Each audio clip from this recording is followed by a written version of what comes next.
अस्सलाम वालेकुम वरहमतुल्लाहि वबरकातुहू। आप सब कैसे हैं? उम्मीद करती हूँ आप सब खैरियत से होंगे।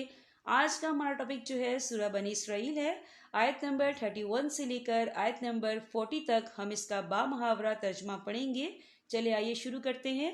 शुरू करती हूँ अल्लाह ताला के नाम से जो बड़ा मेहरबान नहायत रहम वाला है। तर्जुमा। और अपनी औलाद को मुफलसी के खौफ से कत्ल ना करो, हम इन्हें भी रिस्क देंगे और तुम्हें भी। यकीन जानो कि इनको कत्ल करना बड़ी बारी गलती है। और जिना के पास भी ना पटखो, वो यकीनी तौर पर बड़ी बेहयाई और बेराह रवी है। और जिस जान को अल्लाह ने हुर्मत अता की है उसे कत्ल ना करो, इल्ला ये कि तुम्हें शरन इसका हक पहुँचता हो।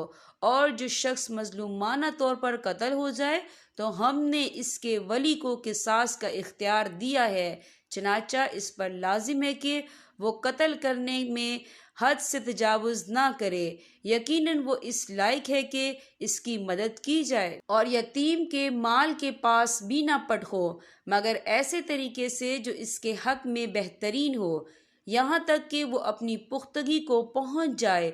और अहद को पूरा करो। यकीन जानो कि अहद के बारे में तुम्हारी बाज परस्त होने वाली है। और जब किसी को कोई चीज पैमाने से नाप कर दो तो पूरा नापो और तौलने के लिए सही तराजू इस्तेमाल करो।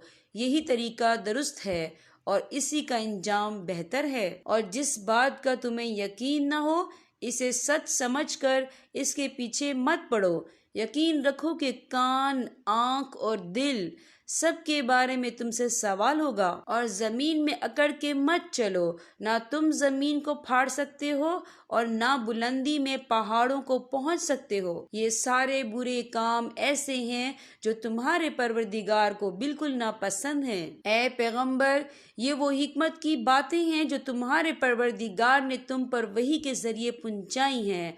और ऐ इंसान, अल्लाह के साथ किसी और को माबूद ना बना, वरना तुझे मलामत करके धक्के देकर दोजख में फेंक दिया जाएगा।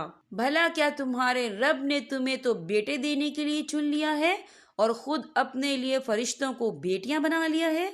हकीकत ये है कि तुम लोग बड़ी संगीन बात कर रहे हो। यहाँ पर हमारे सबक का इख्तिताम होता है। अल्लाह पाक तमाम उम्मत मुस्लिमा को कुरान पाक पढ़ने, समझने और इस पर अमल करने की तौफीक अता फरमाए। अब मैं आपसे इजाज़त चाहूँगी। अस्सलाम वालेकुम वरहमतुल्लाहि वबरकातुहू।